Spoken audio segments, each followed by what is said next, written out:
मध्य प्रदेश की दतिया विधानसभा सीट पर हुए उपचुनाव के नतीजे सामने आ चुके हैं। मतगणना पूरी होने के बाद कांग्रेस प्रत्याशी घनश्याम सिंह ने बड़ी जीत दर्ज की है। कांग्रेस उम्मीदवार ने भाजपा प्रत्याशी आशुतोष तिवारी को 6029 वोटों के अंतर से हराकर दतिया सीट अपने नाम कर ली है।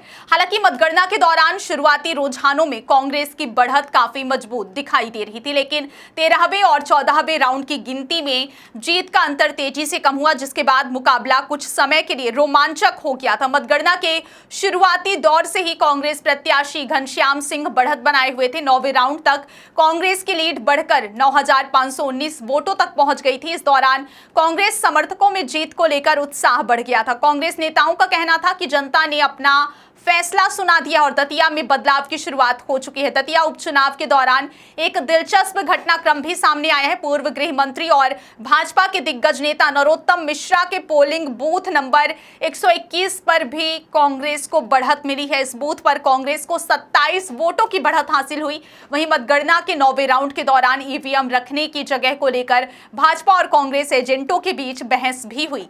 स्थिति बिगड़ने से पहले पुलिस ने मौके पर पहुंचकर दोनों पक्षों को समझाइश दी और मामला शांत कराया। जैसे जैसे कांग्रेस की बढ़त मजबूत होती गई, पार्टी कार्यकर्ताओं और समर्थकों में जश्न का माहौल दिखाई देने लगा। मतगणना केंद्र के बाहर बड़ी संख्या में कांग्रेस समर्थक जुट गए। पुलिस ने सुरक्षा व्यवस्था को देखते हुए केवल अधिकृत लोगों को ही अंदर जाने की अनुमति दी। बाहर मौजूद कार्यकर्ताओं ने जीत के नारे लगाए और आतिशबाजी कर खुशी का इजहार किया। भोपाल में कांग्रेस के वरिष्ठ नेता और पूर्व मंत्री पीसी शर्मा भी प्रदेश कांग्रेस कार्यालय पहुंचे। उन्होंने दतिया के मतदाताओं को बधाई देते हुए कहा कि यह जनता का फैसला है। वहीं कांग्रेस प्रत्याशी घनश्याम सिंह ने चुनाव के दौरान लगाए गए भीतरघात के आरोपों पर कहा कि इससे केवल 2 से 2500 वोटों का फर्क पड़ सकता है, लेकिन जनता का समर्थन कांग्रेस के साथ है और जीत हमारी होगी। दतिया उपचुनाव के परिणाम पर कांग्रेस मीडिया विभाग के अध्यक्ष मुकेश नायक ने इसे जनता का बड़ा संदेश बताया है। उन्होंने कहा कि दतिया के मतदाताओं ने सरकार को जगाने का काम किया है। नायक ने दावा किया कि पिछले 2.5 साल में हुए उपचुनावों के नतीजे भाजपा के खिलाफ जनता के रुझान को दिखाते हैं। उन्होंने कहा कि जनता अब भ्रष्टाचार, पक्षपात और अन्याय को स्वीकार करने के लिए तैयार नहीं है। मुकेश नायक ने कहा कि दतिया का जनादेश प्रदेश सरकार की कार्यप्रणाली के खिलाफ जनता की नाराजगी को दर्शाता है। उन्होंने आरोप लगाया कि प्रदेश में प्रशासनिक दबाव और पक्षपात की राजनीति से लोग परेशान हैं।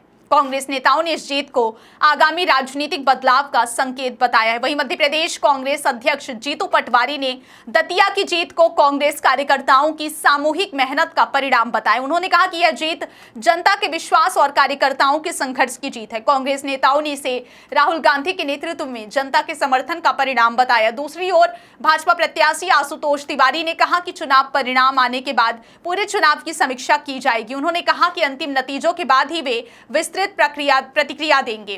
तिवारी ने यह भी कहा कि वे दतिया की जनता की सेवा करते रहेंगे और उनके अधिकारों की लड़ाई आगे भी लड़ते रहेंगे। दतिया कांग्रेस जिला अध्यक्ष शिवाकांत पांडे ने कहा कि मुख्यमंत्री मोहन यादव समेत भाजपा के कई बड़े नेताओं ने चुनाव प्रचार में पूरी ताकत लगाई, लेकिन जनता ने कांग्रेस के पक्ष में फैसला सुनाया। उन्होंने दावा किया कि बूथ स्तर पर कांग्रेस कार्यकर्ताओं की मेहनत का परिणाम जीत के रूप में सामने आया है। उधर दतिया उपचुनाव में कांग्रेस की बढ़त के बीच खंडवा जिले के पंधाना विधानसभा क्षेत्र में भी राजनीतिक हलचल देखने को मिली। ग्राम सिंगोट में 20 से 25 भाजपा कार्यकर्ताओं ने भाजपा छोड़कर कांग्रेस की सदस्यता ग्रहण की। कांग्रेस नेताओं ने इसे पार्टी के प्रति बढ़ते जन समर्थन का संकेत बताया। दतिया उपचुनाव का यह परिणाम मध्य प्रदेश की राजनीति में अहम माना जा रहा है। कांग्रेस इसे जनता के भरोसे की जीत बता रही है, जबकि भाजपा अब हार के कारणों की समीक्षा करने की बात कह रही है। आने वाले समय में इस उपचुनाव के राजनीतिक असर पर सभी की नजरें रहेंगी।